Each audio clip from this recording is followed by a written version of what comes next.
नायब वज़ीर-ए-आज़म इसहाक़ डारी कहते हैं पाकिस्तान मुश्किल हालात से निकल चुका है। पाकिस्तान की मईशत दुरुस्त समत में गामज़न है। हुकूमत ने मुआशी मैदान में अहम कामयाबियाँ हासिल की। PDM दौरे हुकूमत में मुल्क को दिवालिया होने से बचाया।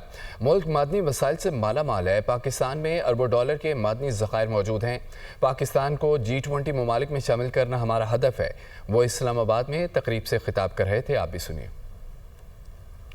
आज से 3-4 साल पहले पाकिस्तान की जो हालत थी वो पाकिस्तान की हालत पाकिस्तान से निकल चुका है। जो PDM की गवर्नमेंट थी, वज़ीर-ए-आज़म शहबाज शरीफ साहब की एक ही एजेंडा था कि मुल्क को दिवालियापन से बचाना है।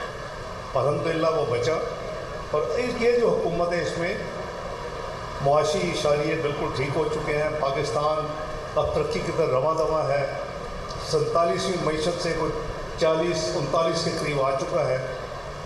हदफ क्या है कि दुनिया की जो G20 एक जो G20 ममालिक की जो क्लब है उसमें पाकिस्तान को लेके जाना है। अल्लाह ताला ने इस मुल्क के ज़मीन के ख़जानों में 6,000 से 10,000 अरब तक का एस्टीमेट है कि अल्लाह ताला ने अपने ज़मीन के अंदर आपके लिए ज़खायर मौजूद हैं।